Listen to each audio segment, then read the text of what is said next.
Kita lanjutkan pembahasan tentang medan magnet dan gaya Lorentz. Kita lihat dari soal nomor 7, penghantar berbentuk solenoida atau solenoid yang memiliki jumlah lilitan sebanyak 50 lilitan. Kita buat dulu di sini N sama dengan 50 lilitan. Dialiri arus sebesar 10 ampere, kita katakan E-nya sama dengan 10 ampere. Kemudian jika penghantar tersebut menghasilkan induksi magnet pada ujung solenoid, ini di ujung, kita buat B-nya sama dengan 6,28 dikali dengan 10 pangkat min 4 Tesla.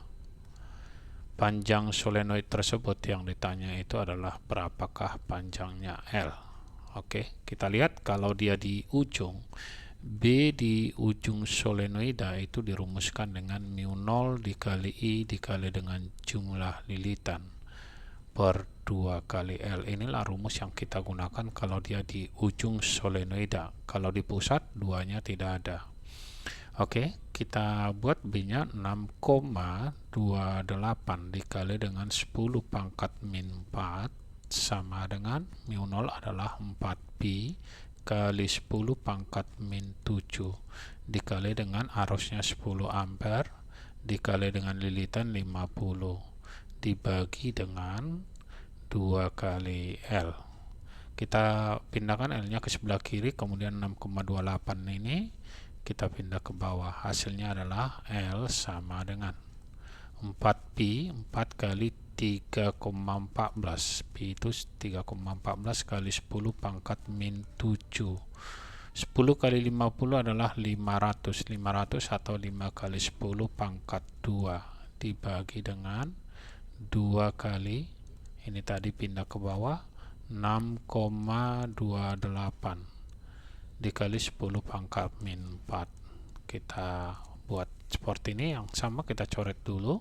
Yang ini hasilnya adalah 2. 2 kali 2, 4, ini juga habis. Tinggal di sini 5.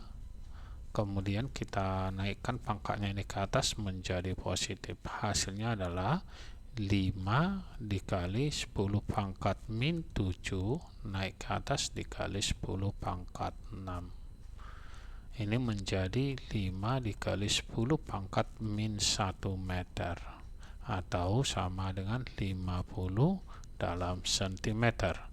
Jawabnya adalah yang D. Berikutnya kita lihat soal 8. Perhatikan gambar berikut. Kawat lurus yang dilengkungkan seperti gambar di atas dialiri arus listrik sebesar I. Besar induksi magnet di titik P di pusat ini. Kalau kita lihat dari sini, jumlah lilitannya sama dengan 3/4 lilitan. Maka besar B di titik P di pusat adalah mu0 dikali dengan arus dibagi dengan 2 kali A. Dengan jumlah lilitan kita kalikan di sini atau jumlah lingkaran.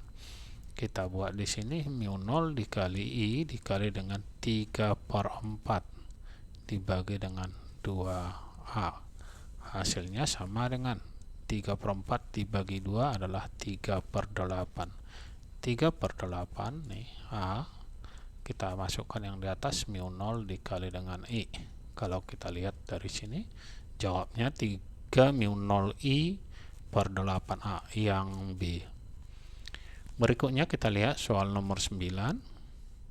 Dua kawat sejajar yang berjarak 20 cm. Kalau kita buatkan di sini ada dua buah kawat sejajar yang berjarak 20 cm. Yang ini kita katakan jaraknya 20 cm. Ya, atau dengan kata lain A-nya sama dengan 20 cm atau sama dengan 0,2 meter.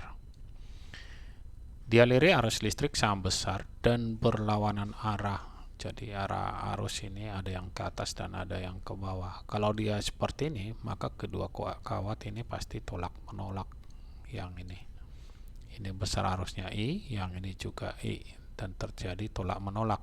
Kalau dia searah, tarik menarik, ya. Untuk membuktikannya sudah ada di video kita yang lain. Oke, jika besar gaya tiap satuan panjang timbul sebesar 16 kali 10 pangkat min 6. gaya persatuan panjang E per L. Ini sama dengan 16 dikali dengan 10 pangkat min 6 Newton per meter. Kuat arus yang mengalir pada masing-masing kawat. Jenis interaksi yang dihasilkan adalah, tadi jenis interaksinya adalah tolak menolak. Oke, kita masukkan ke rumus. E per L itu sama dengan mu 0 dikali dengan I1 kali I2, karena I nya sama kita buat I kuadrat, per 2pi dikali dengan A. Kita masukkan nilainya. E per L 16 dikali dengan 10 pangkat min 6 sama dengan 4pi kali 10 pangkat min 7 dikali dengan I kuadrat dibagi dengan 2pi dikali jaraknya tadi adalah 0,2. Kita coret. 2pi kali 0,2 adalah 0,4, habis ke sini ini menjadi 10. Kita kalikan, hasilnya menjadi 16 kali 10 pangkat min 6 sama dengan 10 kali 10 pangkat min 7, 10 pangkat min 6 kali I kuadrat. Oke, yang ini bisa kita coret, sama-sama min 6. Kita peroleh nilai I nya, I kuadrat sama dengan 16, jadi I sama dengan akar dari 16 sama dengan 4 ampere. Kalau kita lihat dari sini, dia tadi tolak menolak 4 ampere, kedua kawat tolak menolak. Jawabnya adalah yang D. Sampai bertemu kembali di video kita yang lainnya.